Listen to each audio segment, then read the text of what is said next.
Welcome to all. Third லெசனில் நம்ம morning பார்த்தீங்கன்னா பயட் சாவர்ட் லாவுக்கு முன்னாடி வரையும் பார்த்தோம். நம்ம சம் டாபிக்ஸ் அந்த ரூல்ஸ்லாம் பார்த்தோம். இப்போ நம்ம பார்க்குறது வந்து பார்த்தீங்கன்னா that is a Biot Savart law அப்படின்ற ஒரு டாபிக். ஓகே, இந்த பயாட் சாவர்ட் லா அப்படின்றது பார்த்தீங்கன்னா டூ சயின்டிஸ்ட் நேம் தான். அது ஆக்சுவலாக சயின்டிஸ்ட் நேம் தான் பயாட் அண்டு சாவர்ட்ன்றது. That is a scientist name. இவங்க ரெண்டு பேரும் சேர்ந்து என்ன எக்ஸை கண்டுபிடிக்கிறாங்க அப்படின்னு பார்த்தீங்கன்னா, ஸோ ஒரு காயிலில் ஒரு ஒயரில் வந்து கரண்ட் ஃப்ளோ ஆகும்போது கண்டிப்பாக அதில் வந்து ஒரு மேக்னெட்டிக் ஃபீல்டு வந்து ப்ரொடியூஸ் ஆகுன்றது நமக்கு தெரியும். ஸோ அந்த மேக்னெட்டிக் ஃபீல்டை வந்து இவங்க என்ன பண்ணுறாங்கன்னா மேத்தமெட்டிக்கலி எக்ஸ்பிரஷன் என்ன பண்ணுறாங்கன்னா மேத்தமெட்டிக்கலாக வந்து ஒரு எக்ஸ்பிரஷன் கொடுக்குறாங்க ரெண்டு பேரும் சேர்ந்து. அதுதான் வந்து இந்த பயாட் சாவர்ட் லா. அதாங்க கொடுத்துருப்பாங்க. The force experience by a magnet kept near the current so carrying wire and arrived at a mathematical expression that gives the magnetic field at some points in space in terms of current that produce the magnetic field அப்படின்னு சொல்லி கொடுக்குறாரு. So ஒரு current carrying கண்டக்டரில் that is I அப்படின்ற current வந்து ஒரு வயரில் வந்து flow ஆகுது. ஃப்ளோ ஆகும்போது அந்த கரண்ட்டு ஃப்ளோ ஆகும்போது கண்டிப்பாக அந்த இடத்துல வந்து ஒரு மேக்னெட்டிக் ஃபீல்டு வந்து ப்ரொடியூஸ் ஆகும். அந்த மேக்னெட்டிக் ஃபீல்டை வந்து நம்ம எப்படி வந்து ஐடென்டிஃபை பண்ணுறது? ஸோ அதை வந்து ஒரு மேத்தமெட்டிக்கல் எக்ஸ்பிரஷனாக வந்து பயாட்டும் சாவர்ட்டும் வந்து சேர்ந்து என்ன பண்ணுறாங்கன்னா அதுக்கு ஒரு டெஃபினேஷனையும் ஒரு எக்ஸ்ப்ளனேஷனையும் கொடுக்குறாங்க.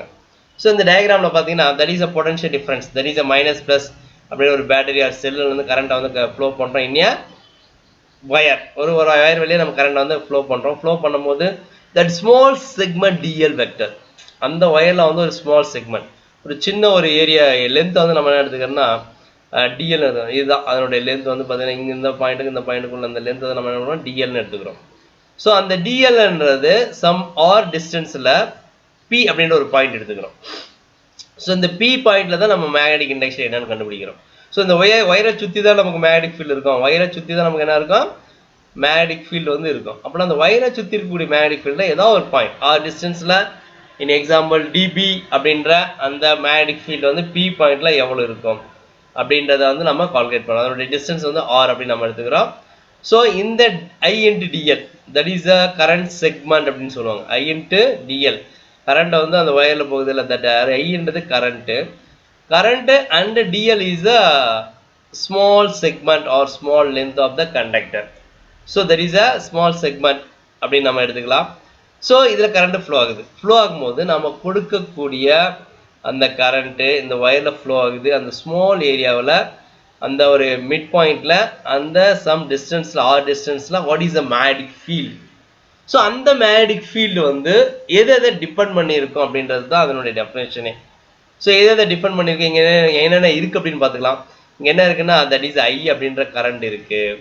அடுத்து வந்து டிஎல் அப்படின்ற செக்மெண்ட் ஸ்மால் செக்மெண்ட் இருக்குது. அண்டு வந்து ஆர் டிஸ்டன்ஸில் இருக்குது. மேக்னெட்டிக் ஃபீல்டு வந்து ஆர் டிஸ்டன்ஸ் எடுத்துக்கிட்டோம். கரண்ட்டுக்கும் மேக்னெட்டிக் ஃபீல்டுக்கும் லென்த்துக்கும் மேக்னெட்டிக் ஃபீல்டுக்கும் அண்ட் ஆங்கிளுக்கும் அந்த மேக்னெட்டிக் ஃபீல்டுக்கும் உள்ள ரிலேஷனை சொல்கிறது தான் இந்த பயாட் சாவர்ட் லா. ஸோ இதுலேருந்து நமக்கு வந்து மேக்னெட்டிக் ஃபீல்டை வந்து நம்ம வந்து என்ன பண்ணுறாங்கன்னா நமக்கு வந்து ஒரு எக்ஸ்பிரஷனாக ஒரு ஈக்குவேஷனாக நமக்கு வந்து கொடுக்குறாங்க. ஓகே, எப்படி கொடுக்குறாங்கன்றதை பார்க்கலாம். So Biot and Savart experimentally observed that the magnitude of the magnetic field, okay, so magnitude of the magnetic field அப்படின்னு சொல்லியிருக்காங்க. That is a Biot and Savart experimentally observed that the magnitude of the magnetic field dB vector at a point P at a distance r from the small elemental length taken on a conductor carrying current various. அதான் அந்த டயக்ராம்ல பார்த்தோம். That is I அப்படின்ற current வந்து ஒரு small எலமெண்ட்ல வந்து நம்ம pass பண்ணும்போது TL அப்படின்ற ஸ்மால் செக்மெண்ட்டில் ஆர் டிஸ்டன்ஸில் பின்ற பாயிண்டில் what is the magnetic field அப்படின்றத தான் நம்ம பார்க்க போகிறோம். So that magnetic field is directly proportional to எதுக்கு டைரக்ட்லி ப்ரொபோர்ஷனலாக இருக்குது அப்படின்னு பார்த்தீங்கன்னா first one is the strength of the current. That magnetic field that dB is directly proportional to the current. கரண்ட்டுக்கு டைரக்ட்லி ப்ரொபோர்ஷனலாக இருக்கும்.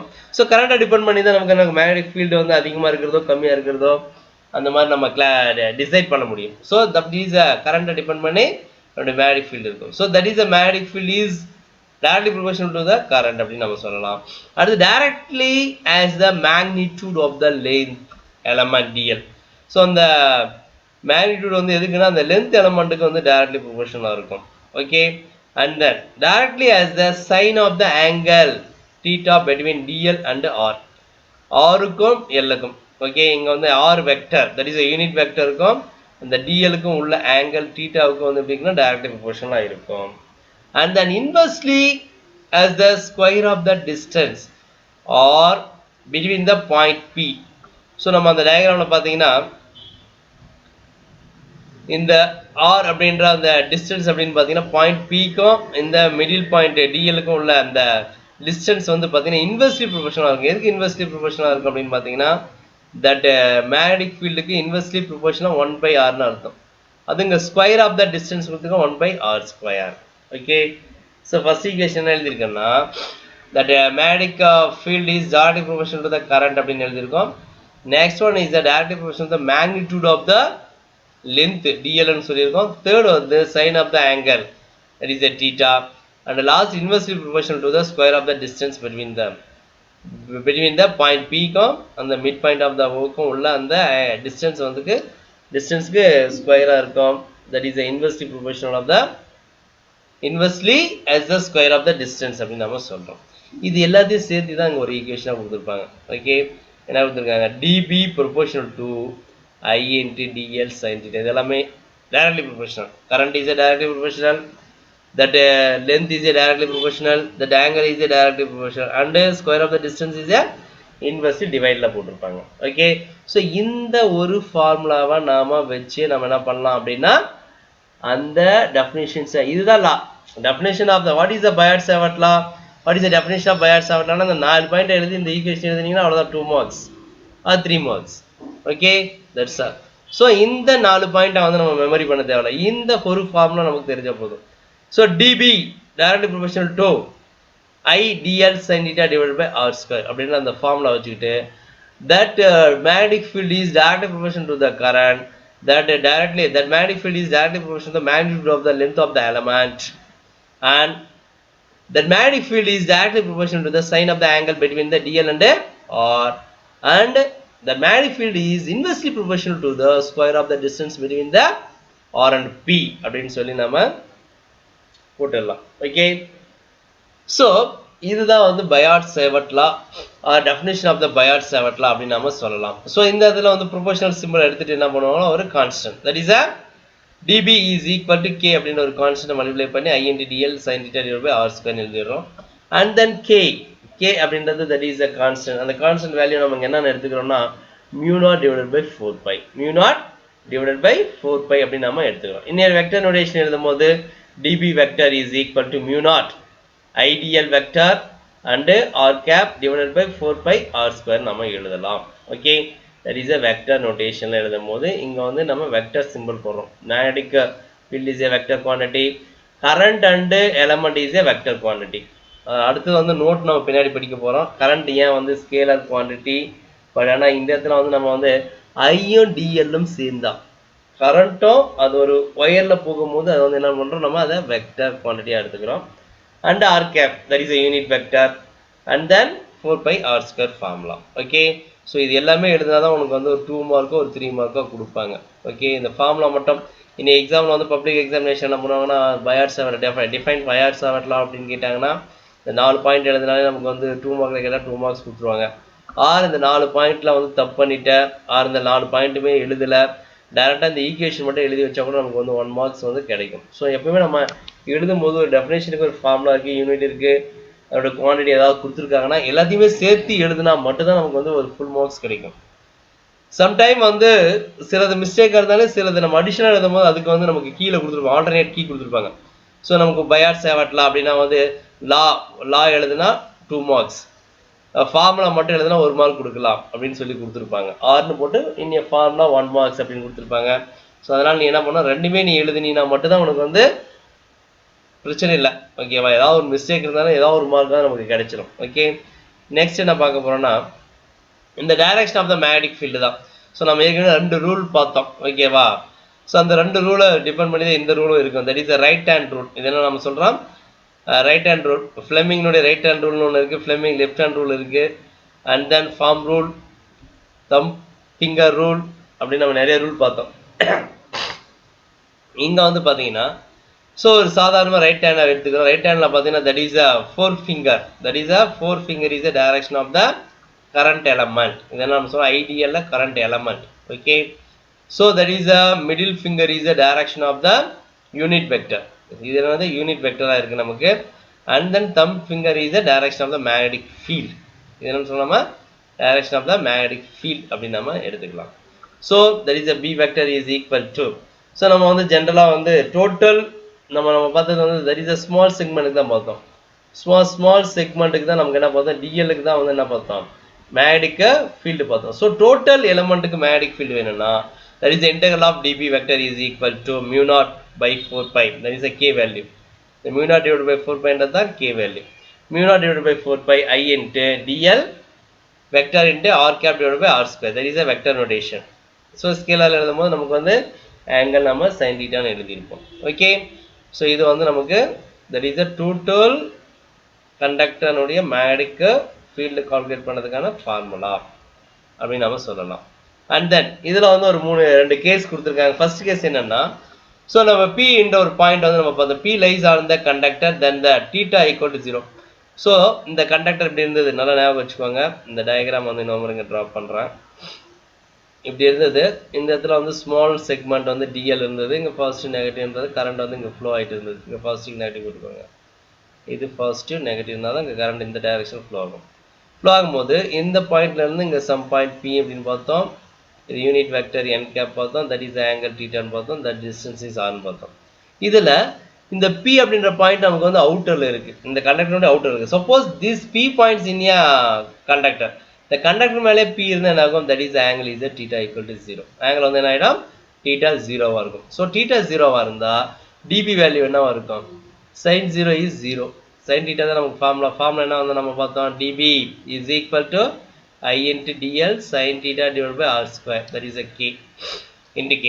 so இங்க sin theta வந்து 0 போட்டா நமக்கு டோட்டலா அந்த magnetic field வந்து 0. so அந்த கண்டக்டர் மேல நமக்கு p பாயிண்ட் இருந்தா, p பாயிண்ட் அந்த கண்டக்டர் மேல இருந்தா அங்க வந்து magnetic field இருக்காது, that magnetic field is a 0 அப்படி நாம சொல்லிடலாம். செகண்ட் பாயிண்ட் என்ன கொடுத்திருக்கானா, if the point lies perpendicular to the conductor, so நம்ம வந்து இந்த கண்டக்டருக்கு கரெக்டா பர்பெண்டிகுலரா இருக்கு, so 90 டிகிரில இருக்கு அப்படின்னா கண்டிப்பா அங்க மேக்ஸிமம் என்ன இருக்கும், மேக்னெட்டிக் ஃபீல்ட் மேக்ஸிமம் இருக்கும். தட் இஸ் ஏன் மேக்ஸிமம் இருக்கும், பிகாஸ் தட் இஸ் sin θ அப்படிங்கும்போது θ வந்து 90 டிகிரி.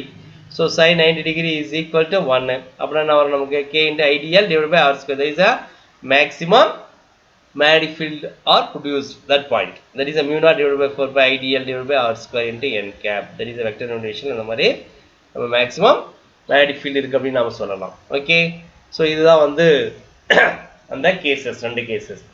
இதில் நோட்னு ஒன்று கொடுத்துருக்காங்க, இது 1 மார்க் கூட கேட்கலாம். நோட்டுன்றதே நமக்கு எக்ஸாமில் கேட்க மாட்டோம்னு நினச்சிக்காதீங்க. சம்டைம் வந்து நோட் அப்படின்ற சம் இன்ஸ் கொடுத்துருப்போம், அந்த இன்ஸ்லேருந்து கூட சம் 1 மார்க்ஸ் வந்து நமக்கு கிடைக்கும். ஓகே, வரும். இப்போ electric current is a not a vector quantity. Current அப்படின்னா that is not a vector quantity, இதை வந்து ஸ்கேலார் குவான்டிட்டின்னு தான் நம்ம சொல்லுவோம். Okay, but it is a scalar quantity, but electric current in a conductor has direction of flow, therefore the current flowing a small element conductor can be taken a vector quantity. சாதாரணமா current அப்படியே ஒரு பேட்டரியில current இருக்கு அப்படின்னா வச்சுக்கோங்க, அதை நம்ம என்ன சொல்றோம், that is a scalar quantity.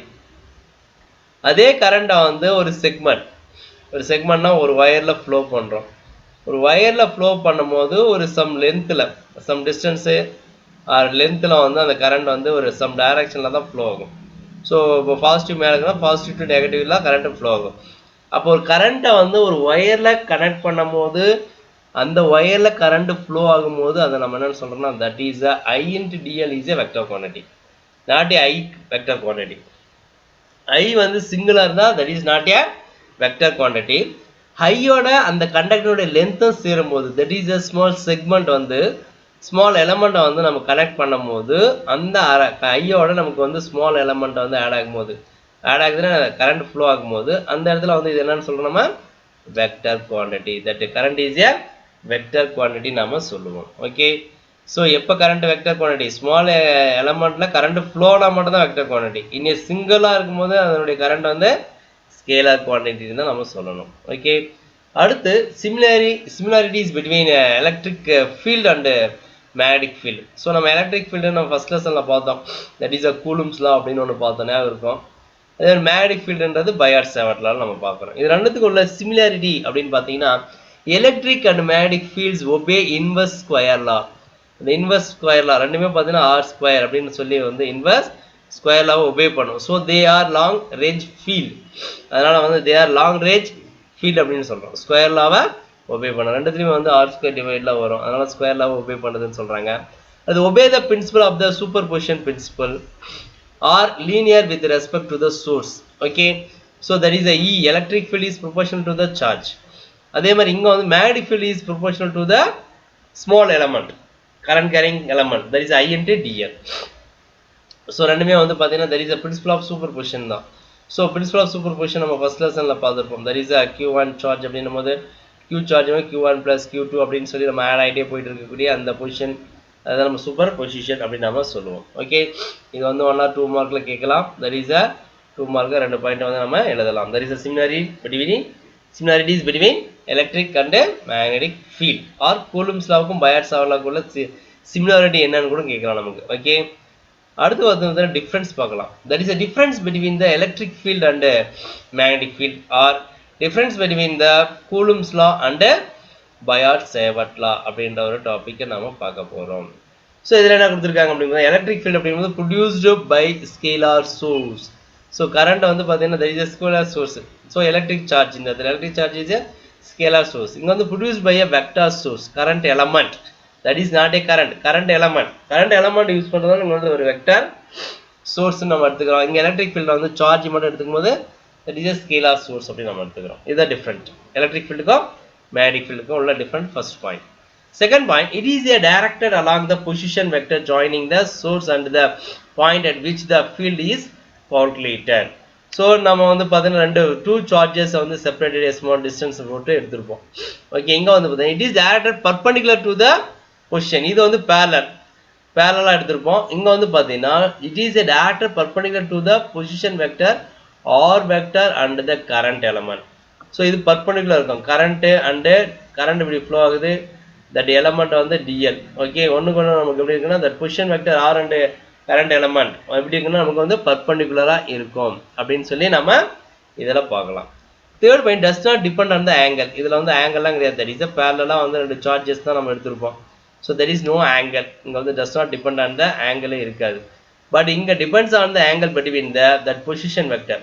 So இந்த பாயிண்ட்லேருந்து ஒரு ஆர் டிஸ்டன்ஸில் வந்து ஒரு position vector, that is a N cap R கேப்னு ஒரு பொசிஷன் வெக்டர் இருக்கும். அதை டிபெண்ட் பண்ணி ஐடிஎல்னுடைய ஆங்கிளை வந்து நம்ம மென்ஷன் பண்ணுவோம். ஓகே, ஸோ இதில் ஆங்கிள் இருக்கும். So depend on the angle between the position vector ஆருக்கும் அண்ட் த கரண்ட் எலமெண்ட் ஐடிஎல்லுக்கும் ஆருக்கும் ஒரு ஆங்கிள் வந்து நமக்கு இதில் இருக்கும். இதில் ஆங்கிளை டிபெண்ட் பண்ணி அதனுடைய எலக்ட்ரிக் ஃபீல்டு இருக்காது.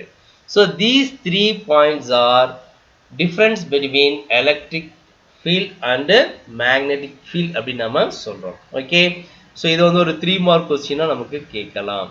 ஸோ கண்டிப்பாக இதை வந்து 3 மார்க்காக பார்த்துக்குவாங்க. ஸோ நெக்ஸ்ட் வந்து பார்த்தீங்கன்னா இதனுடைய கண்டினியூட்டியாக வந்து நமக்கு வந்து செகண்ட் லெசனில் ஒரு 3 ப்ராப்ளம் நமக்கு பெண்டிங் இருந்தது. தட் இஸ் டோட்டலாகவே 14 ப்ராப்ளம் தான். ஒரு ப்ராப்ளம் நெக்லெக்ட் பண்ணிட்டாங்க. நியூ புக்கில் நியூ எடிஷனில் பார்த்துக்கோங்க 3 ப்ராப்ளம். நம்ம 12, 13, 14 அந்த 3 ப்ராப்ளம் இதோட நான் சேர்த்து போட்டிருக்கேன். அந்த 3 ப்ராப்ளம்ஸை பார்த்துக்கோங்க. அண்டு இந்த டாபிக் வரையும் தரவாக படிச்சுக்கோங்க. இன்னைக்கு நடத்துனதுல இருந்து தான் நெக்ஸ்ட் வீக் திரும்ப சாட்டர்டே நடத்த போகிறோம். அதுலேருந்து தான் நமக்கு வந்து நெக்ஸ்ட் வீக்கில் வந்து ஸ்லிப் டெஸ்ட் வரும். கண்டிப்பாக உடனே படிச்சுக்கோங்க. ஓகேங்களா, உடனே படித்து எழுதி ப்ராக்டிஸ் பண்ணிக்கோங்க. Okay thank you. லெசன் 2ல் நம்ம வந்து நியூமெரிக்கல் ப்ராப்ளம் ஏற்கனவே 1 to 11 ப்ராப்ளம்ஸ் ஆல்ரெடி பார்த்துட்டோம். இப்போ நம்ம பார்க்குறது 12th problem, numerical problem. 2 cells each of 5 volt are connected in series with a 8 ohm resistor and 3 parallel resistors of 4 ohm, 6 ohm and 12 ohm. Draw a circuit diagram for the above arrangement. Calculate 1. The current drawn from the cell. Second one, current through each resistor அப்படின்னு சொல்லி கேட்டிருக்காங்க. So Tamil என்ன கொடுத்துருக்காங்க, 5 volt மின்னியக்கு விசை கொண்ட இரு மின்கலன்கள் தொடர் இணைப்பில் இணைக்கப்பட்டு 8 ohm மின்தடை மற்றும் 4 ohm, 6 ohm மற்றும் 12 ohm ஆகிய மின்தடைகளின் பக்க இணைப்பு ஆகியவற்றின் குறுக்காக இணைக்கப்பட்டுள்ளன.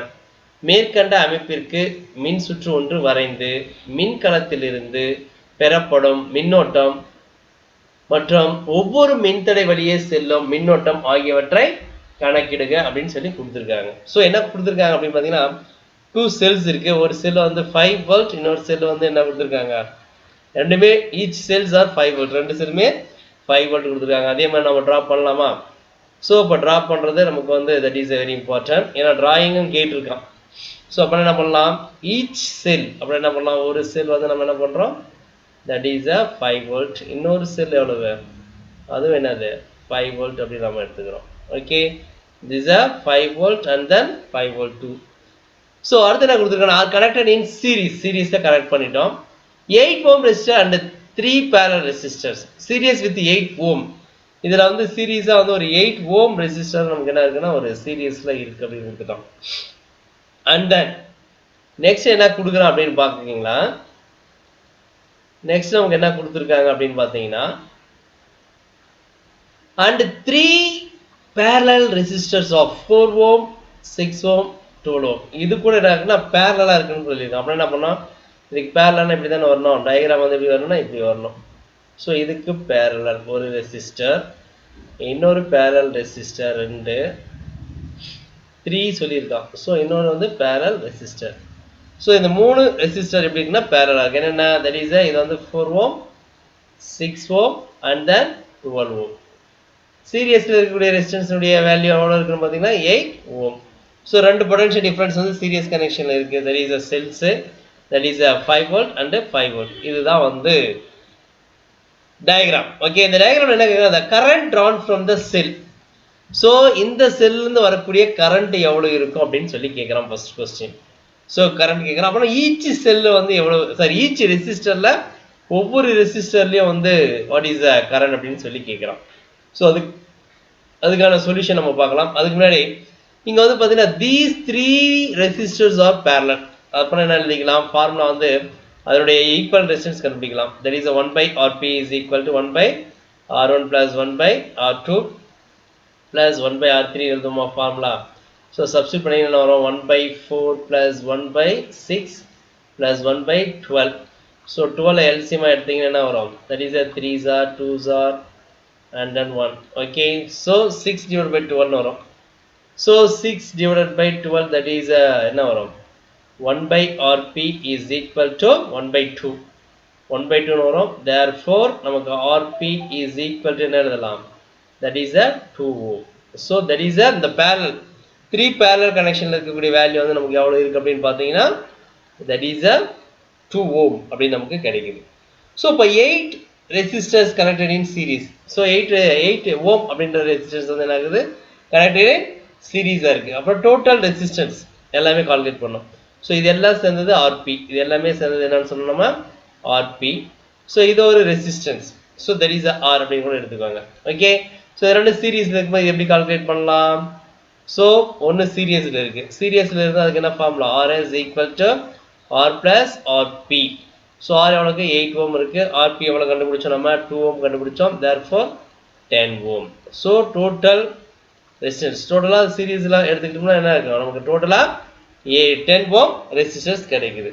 so two cells are connected in series. ரெண்டு செல் எப்படி கனெக்ட் பண்ணிருந்தாங்கன்னா நமக்கு சீரிஸ்ல கனெக்ட் பண்ணிருந்தாங்க. அப்படி கனெக்ட் பண்ணிருந்தா டோட்டல் EMF எவ்வளவு இருக்கு, நமக்கு டோட்டல் EMF எப்படி கால்குலேட் பண்ணலாம் அப்படின்னு பாத்தீங்கன்னா that is a 5 volt plus 5 volt, that is a 10 volt நாம எடுத்துக்கலாம். that is a total EMF வந்து நமக்கு எவ்வளவுனா 10 volt கிடைக்குது. நமக்கு வேற என்ன நம்ம கால்குலேட் பண்றோம் அப்படின்னா that is a first வந்து ஒவ்வொரு செல்லையும் வந்து எவ்வளவு கரண்ட் அப்படின்றத நம்ம கால்குலேட் பண்ணணும். சோ நம்ம வந்து என்ன பண்றோம்னா ஓம்ஸ் லா நமக்கு தெரியும். what is a ohms law, ohms law V equal to IR. what is the I, so இதல இருந்து I எப்படி கால்குலேட் பண்ணலாம், V divided by R அப்படி நாம கால்குலேட் பண்ணலாம். சோ நம்ம இப்ப V எவ்வளவு கண்டுபிடிச்சோம் அப்படி பாத்தீங்கன்னா that is a 10 volt கண்டுபிடிச்சோம். R வந்து ரெசிஸ்டன்ஸ் வந்து டோட்டல் ரெசிஸ்டன்ஸ் பாத்தீங்கன்னா எவ்வளவு கண்டுபிடிச்சோம், நம்ம 10 ohm கண்டுபிடிச்சோம். So that is a 10 by 10 என்ன வரும் நமக்கு, that is a 1 ampere current நமக்கு கிடைக்குது. சோ அந்த செல்ல இருந்து வரக்கூடிய கரண்ட் வந்து எவ்வளவு இருக்குன்னா 1 ampere கரண்ட் வந்து நமக்கு இருக்கு அப்படின்றத கால்குலேட் பண்ணியிருக்கோம். சோ அடுத்து 4 ohmல 6 ohmல and 12 ohm ரெசிஸ்டர்ல what is a potential drop across, அதோட potential difference எவ்வளவு இருக்குன்னு கால்குலேட் பண்ணோம். that is a potential drop across AP is equal to I into RP. That is எவ்வளோ நமக்கு கிடைக்குது அப்படின்னு பார்த்தீங்கன்னா I வேல்யூ நமக்கு இப்போ கண்டுபிடிச்சோம் 1, RP வேல்யூ நமக்கு எவ்வளவு ரெசிஸ்டன்ஸ் இன் பேரலல் இருக்கக்கூடிய ரெசிஸ்டன்ஸுடைய வேல்யூ நமக்கு எவ்வளோ கிடைச்சதுன்னா 2 ஓம் கிடைச்சது. So that is 2.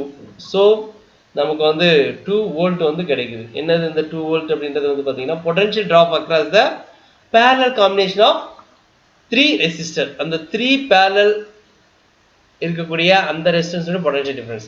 இந்த மாதிரி 3 ரெசிஸ்டன்ஸ் இருந்ததில்ல, இந்த 3 ரெசிஸ்டன்ஸும் பேரலாக இருக்கும்போது அதனுடைய பொட்டன்ஷியல் டிஃபரன்ஸ், அதனுடைய பொட்டன்ஷியல் டிஃபரன்ஸ் V வேல்யூ வந்து எவ்வளோ இருக்குன்னா நமக்கு 2 வோல்ட் இருக்கும். ஒவ்வொரு ரெசிஸ்டர்லையும் எவ்வளோ வந்து கரண்ட் இருக்கும் அப்படின்னு பார்க்கலாம். தட் இஸ் ஃபர்ஸ்ட் வந்து 4 ஓம் அப்படின்ற ரெசிஸ்டரில் இருக்கக்கூடிய கரண்ட் எப்படி எழுதலாம்? கரண்ட்டுக்கு ஃபார்முலா என்னது? That is V equal to IR பார்த்தோமா? அப்படின்னா I என்ன வரும்? I equal to V by R. So V வந்து எவ்வளோ வந்தது நமக்கு? That is 2 volt. Okay, and R value வந்து R, தட் இஸ் 4 ஓம் ரெசிஸ்டரில் எவ்வளோ கரண்ட்? அது என்ன வரும்? 1/2R 0.5 ampere. நமக்கு வந்து கரண்ட் வந்து 4 ஓம் ரெசிஸ்டன்ஸ்ல கரண்ட் எவ்வளவு இருக்குன்னா 0.5 ஆம்பியர் கரண்ட் இருக்கும். அதே மாதிரி தான் நெக்ஸ்ட் எழுத போறோம். என்னது? I வந்து செகண்ட் என்னது? 6 ஓம் ரெசிஸ்டன்ஸ். இப்போ என்ன வரும்? பொட்டன்ஷியல் அதே 2 தான். ரெசிஸ்டன்ஸ் வந்து R என்ன வரும்? 1/3 ன்னு வரும். 1/3 எப்படி எழுதலாம் நம்ம? 0.33 ஆம்பியர் கிடைக்கும். அதே மாதிரி நெக்ஸ்ட் என்னது? I into 12 ohm ரெசிஸ்டர்ல எவ்வளவு கரண்ட் அப்படின்னு பார்க்கலாம். That is 2 divided by 12, that is 1/6 ன்னு வரும். 1/6 வந்து எப்படி எழுதலாம் அப்படின்னு பார்த்தீங்கன்னா தட் இஸ் 0.17 ஆம்பியர் எழுதலாம். ஸோ ஈச் ரெசிஸ்டர்ல அதனுடைய கரண்ட் அப்படின்னு பார்த்தீங்கன்னா 0.5 ஆம்பியர், 0.33 ஆம்பியர், 0.17 ஆம்பியர் அப்படின்னு நமக்கு கிடைக்குது. Okay, next question number 13. 4 bulbs P, Q or S are connected in a circuit of unknown arrangement. When each bulb is removed one at a time and replaced, the following behavior is observed. என்ன கொடுத்திருக்காங்க தமிழ்ல? PQRS ஆகிய 4 மின் விளக்குகளானது தெரியாத மின் சுற்று அமைப்பு ஒன்றில் இணைக்கப்பட்டுள்ளன. ஒவ்வொரு மின் விளக்கும் ஒன்றன் பின் ஒன்றாக நீக்கப்படும் போது பின்வரும் நிகழ்வுகள் ஏற்படுகின்றன. ஸோ இந்த ஒரு டேபிள் கணத்தில் கொடுத்துருக்காங்க. தட் இஸ் பிஓ வந்து ரிமூவ் பண்ணும்போது, ரிமூவ் பண்ணும்போது அங்கே என்ன நடக்குது அப்படின்னு பார்த்தீங்கன்னா தட் இஸ் பிஓ வந்து ரிமூவ் பண்ணிட்டா அங்கே வந்து Q ஆன் ஆகுது, R ஆன் ஆகுது, S ஆன் ஆகுது. அதே மாதிரி Q அப்படின்ற பல்பை ரிமூவ் பண்ணும்போது Q பல்பு எரியல, PR வந்து நமக்கு வந்து பல்பு எரியுது, S ஆஃப் ஆயிடுது. இந்த மாதிரி கண்டிஷன் கொடுத்துருக்காங்க. அப்படி இருக்கும்போது இதுக்கு என்ன மாதிரியான டயக்ராம் போட்டால் வந்து நமக்கு இந்த கண்டிஷனை ஒபே பண்ணும் அப்படின்றத பார்க்கலாம். ஸோ எப்படி போடலாம் அப்படின்னு பார்த்தீங்கன்னா இந்த சர்க்யூட் டயக்ராம் தான் ஆன்சர் ஆக்சுவலாக. தட் இஸ் இது வந்து ஒரு செல்லுன்னு எடுத்துக்கோங்க. இந்த செல்லில் என்ன பண்ணுறோம்? இங்கே ஒரு பல்பு கனெக்ட் பண்ணுறோம், அண்ட் தென் இதுக்கு பேரலாக ஒரு பல்பு கனெக்ட் பண்ணுறோம். தட் இஸ் இது என்ன பல்பு? இது ஒரு பல்பு கனெக்ஷன் பண்ணுறோம். அடுத்து இது ரெண்டுத்துக்கும் பேரலாக வந்து நம்ம என்ன பண்ணுறோம்? இங்கே ஒரு கனெக்ஷன் பண்ணுறோம். ஓகே, ஸோ இங்கே ஒரு பல்பு அண்ட் தென் இங்கே ஒரு பல்பு சீரியஸாக கனெக்ட் பண்ணுறோம். இதை எடுத்துகிட்டு வந்து இங்கே ஜாயின் பண்ணிட்டோம். ஓகே, ஸோ இதுதான் வந்து அந்த சர்க்யூட். இந்த சர்க்யூட்டில் வந்து இது P பல்ப் அப்படின்னு எடுத்துக்கிறோம், இதை வந்து R பல்ப் அப்படின்னு எடுத்துக்கிறோம், இது Q, இது வந்து S அப்படின்ற பல்ப் எடுத்துக்கிறோம். ஸோ இந்த செல்லில் வந்து சம் EMF வந்து அப்ளை பண்ணுறோம். நம்ம அப்ளை பண்ணும்போது இந்த மாதிரி சர்க்யூட் போட்டால் தான் இந்த கண்டிஷன் நமக்கு கரெக்டாக இருக்கும். ஓகே, ஸோ இது சர்க்யூட் நம்ம வந்து ஆல்ரெடி அசம்பிள் பண்ணிட்டோம். ஸோ இப்போ பார்த்தீங்கன்னா இன் எக்ஸாம்பிள் ஃபர்ஸ்ட் என்ன சொல்கிறான்? P அப்படின்ற ஒரு பல்பை ரிமூவ் பண்ணிட்டா, இந்த பல்பை ரிமூவ் பண்ணிட்டாங்க, இந்த பக்கமும் கரண்ட் போயிட்டு தான் இருக்கும், இந்த பக்கமும் நம்ம கரண்ட் வந்து போயிட்டு தான் இருக்கும். அப்படின்னாக்கா R ஆனில் தான் இருக்கும், Q ஆனில் தான் இருக்கும், S ஆனில் தான் இருக்கும். ஓகே, இந்த பல்பு இல்லைனாலும். ஸோ அடுத்து Q ரிமூவ். இந்த Q ரிமூவ் பண்ணிட்டா என்ன ஆகுன்னா அந்த பாசிட்டிவ் பவர் சப்ளை வந்து என்னக்கா கண்டிப்பாக நமக்கு Rக்கு வரும், Rலேருந்து Pக்கு வரும். ஸோ இந்த ரெண்டு பல்புமே எரியும். அண்டு எஸ்ஸுக்கும் வரும், ஆனால் இந்த Q கனெக்ஷன் கிடையாது. ஸோ அப்புறம் என்ன ஆகுனா எஸ் வரையும் வரும், ஆனால் இந்த இடத்துல வந்து Q பல்ப் இல்லாதனால இந்த பக்கம் நெகட்டிவ் அப்படின்ற பவர் நெகட்டிவ் சார்ஜ் வந்து வரும், ஆனால் பாசிட்டிவ் வரதுக்கு சான்சஸ் கிடையாது. அப்படின்னா நாங்கள் இதை எடுத்துட்டோம்னா எஸ் ஆஃப் ஆகிடும். எஸ் என்ன ஆகிடும்? ஆஃப் ஆகிடும். ஸோ பாசிட்டிவ் ஆருக்கு வருது, Pக்கு வருது, ஆனால் Qக்கு வர்றதில்லை, ஏன்னா இது ரிமூவ் பண்ணிட்டோம். அப்படின்னா எஸ்க்கு வந்து பாசிட்டிவ் வர்றது கிடையாது. அதனால இந்த எஸ் பல்பு எரியாது, பி பல்பும் அண்ட் தென் ஆர் பல்பும் ஏரியா எஸ் ரிமூவ் பண்ணிட்டோம். ஓகே, அடுத்து ஆர் ரிமூவ் பண்ணிட்டா.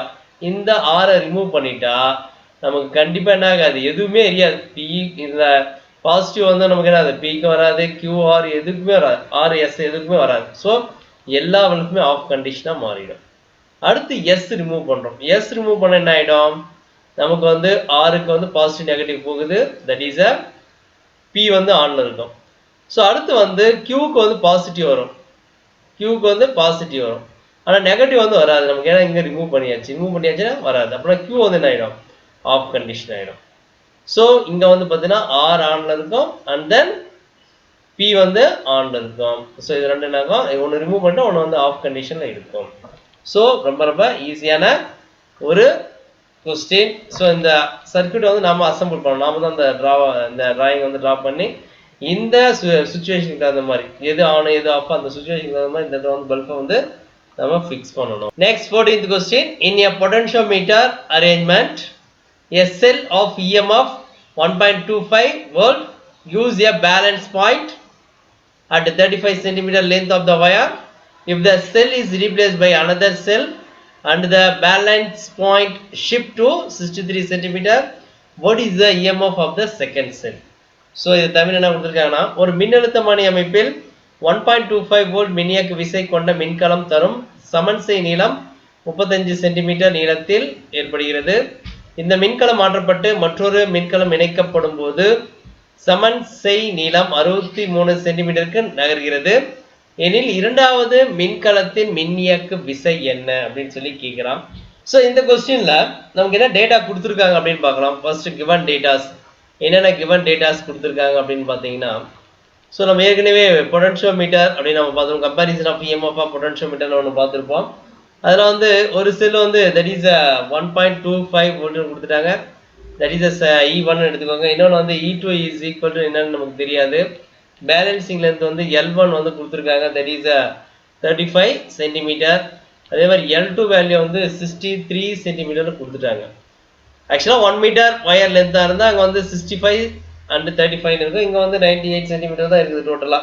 ஸோ அதில் வந்து லென்த் வந்து 35 சென்டிமீட்டர், இன்னொன்று வந்து 63 சென்டிமீட்டராக இருக்குது. ஸோ நமக்கு வந்து கம்பேரிசன் ஆஃப் இஎம்எஃப்ல வந்து ஃபார்ம் நமக்கு தெரியும், that is E1 divided by E2 is equal to L1 divided by L2 அப்படின்னு ஒரு ஃபார்முலா தெரியும். ஸோ அதில் வந்து நமக்கு வந்து E2 வேல்யூ நமக்கு தெரியும். அப்புறம் என்ன வரும், E2 தெரியணும் அப்படின்னா என்ன வரும், E1 மேலே இந்த பக்கம் லெஃப்ட் சைடு வந்து that is L2 divided by L1 அப்படின்னு வரும் நமக்கு. ஸோ நமக்கு வேல்யூலாம் கொடுத்துருக்காங்க. E1 வேல்யூ நமக்கு தெரியும் 1.25 அப்படின்னு தெரியும். L2 வேல்யூ 63 சென்டிமீட்டர் கொடுத்துருக்காங்க. ஓகே, ஸோ மீட்டரை மாற்றிட்டீங்களா கேன்சல் தான் ஆகும் நமக்கு. 63 டிவைடட் பை 35 அப்படின்னு நமக்கு கொடுத்துருக்காங்க. ஸோ இது ரெண்டு டிவைட் பண்ணணும். ஸோ மேலே ரெண்டு மல்டிப்ளை பண்ணால் என்ன கிடைக்கும், 1.25 63 மல்டிப்ளை பண்ணால் நமக்கு வந்து 78.75 வருது டிவைடட் பை 35. ஸோ இதை சிம்பிளிஃபை பண்ணால் நமக்கு ஆன்சர் வந்து என்ன வருதுன்னா 2.25 வோல்ட் கிடைக்குது. தட் இஸ் செகண்ட் பேட்டரியினுடைய பொட்டன்ஷியல் டிஃப்ரென்ஸ் அப்படின்னு பார்த்தீங்கன்னா நமக்கு எவ்வளோ வருதுன்னா 2.25 வருது. That is a very very simple problem. Okay, so EMF கொடுத்துருக்கான், ஒரு செல்லுடைய இஎம்எஃப் கொடுத்துட்டான், அந்த செல்லை ரிமூவ் பண்ணி இன்னொரு செல்லுடைய இஎம்எஃப் கேட்குறான். ஸோ பேலன்சிங் லென்த் வந்து L1 அண்டு L2 நமக்கு கொடுத்துட்டான். So that is a comparison of the EMF வந்து நமக்கு ஃபார்முலா பார்த்தீங்கன்னா that is E1 divided by E2 equal to L1 divide by L2. So E2 மட்டும் நமக்கு தேவை அப்படின்னா E1 into L2 divide by L1 வரும். ஸோ வேல்யூஸை சப்ஸ்டியூட் பண்ணி சிம்பிளிஃபை பண்ணி நமக்கு ஆன்சர் கிடைச்சிடும். ஓகே,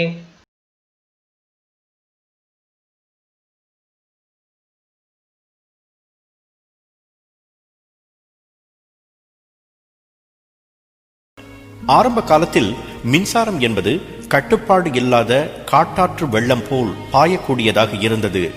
அதனால் மின்சார சக்தியை சரிவர பயன்படுத்த முடியாமல் போனது. இப்போது நாம் பயன்படுத்தும் பல கருவிகள் மின்சாரத்தால் இயங்குகின்றன. நாம் விரும்பும்படி, நம் கட்டளைப்படி அந்த கருவிகள் செயல்படுவதற்கு காரணம் மின்சாரத்தை கட்டுப்படுத்த உதவும் டைனமோ என்ற கருவிதான். அந்த கருவியை கண்டுபிடித்ததன் மூலம் மின்சாரம் என்ற கட்டுக்கடங்காத குதிரைக்கு கடிவாளம் போட்டு தந்த ஒரு மாபெரும் விஞ்ஞானியைத்தான் சந்திக்கவிருக்கிறோம். படிப்பறிவே இல்லாத ஒருவர் பார்ப்போற்றும் விஞ்ஞானியான கதைதான் அவரது கதை. அவர் பெயர் மைக்கேல் ஃபாரடே. 1791 ஆண்டு செப்டம்பர் 22 தேதி இங்கிலாந்தில் ஒரு கருங்கொல்லருக்கும் இல்ல பணிப்பெண்ணுக்கும் மகனாக பிறந்தார் மைக்கேல் ஃபாரடே. 4 பிள்ளைகளில் 3ஆமவர். அவரது குடும்பம் மிகுந்த ஏழ்மையில் வாடியது. பிள்ளைகளை பள்ளிக்கு அனுப்புவதில் கூட சிரமம். ஒவ்வொரு திங்கட்கிழமை அன்றும் மைக்கேலின் தாய் அவருக்கு ஒரு ரொட்டியை தருவார். அந்த ரொட்டிதான் மைக்கேலின் ஒரு வார உணவு. அந்த ரொட்டியை 14 துண்டுகளாக பிரித்து ஒரு நாளைக்கு 2 துண்டுகள் சாப்பிடுவார் மைக்கேல். அப்படிப்பட்ட ஏழ்மையில் வாழ்ந்தாலும் பள்ளிக்கு செல்லாவிட்டாலும் புத்தகங்கள் வாசிப்பதில் மைக்கேலுக்கு அளவு கடந்த பிரியம் இருந்தது. லண்டனின் புகழ்பெற்ற சேரிங் கிராஸ் என்ற பகுதியில் பழைய புத்தக கடைகள் நிறைய இருக்கும். அங்கெல்லாம் சென்று அவசரமாக அவற்றை புரட்டி பார்த்து படிப்பார் மைக்கேல். ஆனால் காசு கொடுத்து வாங்க முடியாததால் அவரை கண்ட உடனேயே எல்லா கடைக்காரர்களும் விரட்ட ஆரம்பித்தனர். ஜார்ஜ் ரிபாவ் என்ற ஒரு கடைக்காரர் மட்டும் மைக்கேல் மேல் இறக்கப்பட்டு தம் கடையில் இருந்த புத்தகங்களை படிக்க அனுமதி தந்தார். மணிக்கணக்கில் மைக்கேல் புத்தகங்களை படிப்பதை பார்த்து வியந்த அவர் மைக்கேலின் குடும்ப நிலையை தெரிந்து கொண்டு ஒரு வேலையையும் தந்தார். வாரம் 3 ஷில்லிங்குகள் சம்பளம். மைக்கேலுக்கு மட்டற்ற மகிழ்ச்சி. லண்டன் முழுவதும் புத்தகங்களை கொண்டு சென்று கொடுப்பதும் அவற்றை வாங்கி வருவதும் தான் மைக்கேலின் முதல் வேலை. அதில் அவர் சிறப்பாக செய்யவே புத்தகங்களுக்கு பைண்டிங் செய்யும் வேலையை தந்தார் அந்த முதலாளி. பைண்டிங் பணிக்காக வரும் புத்தகங்களில் விஞ்ஞானம் சம்பந்தப்பட்டவையும் நிறைய இருக்கும். அவற்றை பைண்ட் செய்யும் அதே வேளையில் அவற்றையெல்லாம் ஆர்வத்துடன் படிப்பார் மைக்கேல். அவற்றில் உள்ள பல விஷயங்கள் அவருக்கு புரியாது. நம்மில் பலருக்கு புரியாத விஷயங்கள் என்று வந்தால் அப்படியே விட்டுவிடுவோம். அவர் என்ன செய்வார் தெரியுமா? அந்த புத்தகங்களை பைண்ட் செய்த பிறகு அவற்றை உரியவர்களிடம் கொடுக்கும் போது தன் சந்தேகங்களை கேட்டு விளக்கம் பெற்றுக் கொள்வார். அறிவை பெருக்கிக் கொள்ள வேண்டும், புரியாதவற்றுக்கு விளக்கம் தேடிக்கொள்ள வேண்டும் என்ற அந்த முனைப்புத்தான் பிற்காலத்தில் அவரை பார்போற்றும் விஞ்ஞானியாக உயர்த்தியது. லண்டனில் அந்த காலகட்டத்தில் விஞ்ஞான விரிவுரைகள் நடைபெறும். அதற்கு கட்டணம் உண்டு. அந்த விரிவுரைகளை கேட்க வேண்டும் என்று மைக்கேலுக்கு ஆசை. அவரது ஆசையை உணர்ந்த அந்த முதலாளி ஒரு புகழ்பெற்ற விஞ்ஞானியின் விரிவுரைக்கு நுழைவுச்சீட்டு கொடுத்து மைக்கேலை அனுப்பி வைத்தார். அந்த விரிவுரைதான் மைக்கேலின் வாழ்க்கையை திசை திருப்பியது. அந்த விரிவுரையை நிகழ்த்தியவர் புகழ்பெற்ற விஞ்ஞானி சர் ஹம்ப்ரி டேவி. மின்சாரம் பற்றியும் வேதியியல் பற்றியும் அவர் பேசியதை மற்றவர்கள் கேட்டுக்கொண்டிருக்க மைக்கேல் என்ன செய்தார் தெரியுமா? சர் ஹம்ப்ரி டேவி கூறியதை ஒன்று விடாமல் அப்படியே முழுமையாக குறிப்பு எடுத்துக் கொண்டிருந்தார். விரிவுரை முடிந்ததும் வீட்டிற்கு வந்து அந்த குறிப்புகளை மீண்டும் அழகாக எழுதி சில வரைபடங்களையும் வரைந்து அதனை பைண்ட் செய்து ஹம்ப்ரி டேவிக்கு அனுப்பி வைத்தார். 2 நாள் கழித்து அதனை பெற்ற சர் ஹம்ப்ரி டேவி மலைத்து போனார். தன் விரிவுரை அப்படியே அழகாக எழுதப்பட்டிருந்ததை கண்ட அவர் மைக்கேலிடம் ஏதோ திறமை இருப்பதை உணர்ந்து அவரை தன் உதவியாளராக சேர்த்து கொண்டார். அகமகிழ்ந்து போன மைக்கேல் சர் ஹம்ப்ரி டேவியுடன் இங்கிலாந்து முழுவதும் பயணம் மேற்கொண்டு அவரது விரிவுரைகளில் கலந்து கொண்டார். அவரது ஆராய்ச்சிகளிலெல்லாம் உதவி புரிந்தார். முதலில் உதவியாளராக மைக்கேலை பார்த்த ஹம்ப்ரி டேவி பிறகு அவரை சக விஞ்ஞானி அளவுக்கு பார்க்க தொடங்கினார். 30வது வயதில் சாரா பெர்னார்ட் என்ற பெண்ணை திருமணம் செய்து கொண்ட மைக்கேல் எந்த நேரமும் ஏதாவது ஆராய்ச்சியிலேயே ஈடுபட்டிருப்பார். அதற்கு சாராவும் முழு ஒத்துழைப்பு தந்தார்.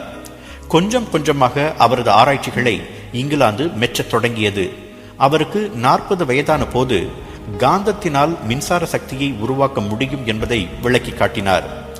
25 ஆண்டுகள் கடுமையாக உழைத்ததன் பலன் அவர் மின்சக்தியின் வேகத்தை மாற்ற உதவும் டிரான்ஸ்ஃபார்மர், மின்சக்தியை உற்பத்தி செய்யும் டைனமோ ஆகிய கருவிகளை கண்டுபிடித்தார். அந்த 2 கண்டுபிடிப்புகள் நிகழாதிருந்திருந்தால் நவீன கருவிகளை உலகம் சதித்திருக்க முடியாது. இன்று நாம் பயன்படுத்தும் வானொலி, தொலைக்காட்சி, சினிமா, கணினி, விளக்கு, குளிர்சாதன பெட்டி, சமையல் கருவிகள் என எல்லா மின் கருவிகளுக்கும் அடிப்படையாக விளங்குவது மைக்கேல் கண்டுபிடித்த டைனமோ தான். இப்போது புரிகிறதா அந்த கண்டுபிடிப்பின் மகிமை? பணம் சேர்த்து வைப்பதை பாவமாக கருதிய சாண்டிமேனியன் என்ற கிறிஸ்தவ பிரிவைச் சேர்ந்தவர் என்பதால் மைக்கேல் தன் கண்டுபிடிப்புகளுக்கு காப்புரிமம் பெறவோ அவற்றால் பணம் சம்பாதிக்கவோ முயலவில்லை. தனது கண்டுபிடிப்புகள் மனுக்குல சேவைக்காகவே அன்றி தான் செல்வந்தனாவதற்கு அல்ல என்ற மனப்பான்மை அவருடையது. தன் சிரமமான பிள்ளை பருவத்தை மறக்காத மைக்கேல் தன்னை போன்ற ஏழை சிறுவர்களும் அறிவியலின் அற்புதங்களை தெரிந்து கொள்ள வேண்டும் என்பதற்காக லண்டன் ராயல் கழகத்தில் கிறிஸ்துமஸ் விரிவுரைகள் என்ற தொடரை ஆரம்பித்து வைத்து விரிவுரை வழங்க தொடங்கினார். அன்று அவர் தொடங்கியது ஃபாரடே விரிவுரைகள் என்று இன்றும் ஆண்டுதோறும் தொடர்கின்றது. பல்லாயிரம் மாணவர்கள் பலனடைகிறார்கள். மின்சார பயன்பாட்டில் புரட்சியை கொண்டு வந்த அந்த மகத்தான விஞ்ஞானியை தேடி சர் பட்டமும் ராயல் கழகத்தின் தலைவர் பதவியும் வந்தன. நான் மைக்கேல் ஃபாரடேயாகவே இருக்க விரும்புகிறேன் என்று கூறி இரண்டையுமே மறுத்துவிட்டார் அந்த அதிசய விஞ்ஞானி.